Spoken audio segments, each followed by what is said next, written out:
Сами воруют деньги, а людям должны миллионы. Досмотрите это видео до конца, и вы узнаете, какая тяжелая экономическая ситуация обстоит в Таджикистане в реальных цифрах и как от этого страдает население. Подписывайтесь на наше обновление, и точно будете в курсе всего самого актуального. Министр труда, миграции и занятости населения Таджикистана Ширин Аманзада заявила о необходимости принятия незамедлительных мер для ликвидации задолженности по заработной плате, сообщает пресс-служба этого ведомства. На заседании Республиканского штаба по предупреждению и ликвидации задолженностей по заработной плате, которое состоялось 18 ноября в Худжанде, она сказала, что вопрос о своевременной оплате труда работников находится под контролем президента страны. В связи с этим нам необходимо принимать незамедлительные меры в этом направлении, сказала Аманзада.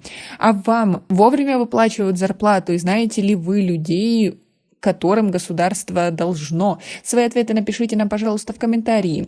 По данным агентства по статистике, общая задолженность по выдаче заработной платы в Таджикистане с учетом прошлых лет на начало сентября 2022 года составила свыше 27,5 миллионов сомани. Это почти $3 миллиона. С начала текущего года совокупный объем задолженности по зарплате сократился на 25% или на 9 миллионов сомани. Снижение объема задолженности по зарплате наблюдается во всех видах экономической деятельности реального сектора, кроме обрабатывающей промышленности, где задолженность только увеличилась на 6,5 тысяч сомани. Больше всего долг по зарплате сложился в секторе добычи полезных ископаемых – около 15 миллионов сомани. Это 54% от общей суммы задолженности. В сферах транспорта и хранения грузов более 6 миллионов, это 22%. Среднемесячная и номинальная зарплата в республике, согласно статистическим данным, в августе этого года составляла 1623 сомани, это около $160.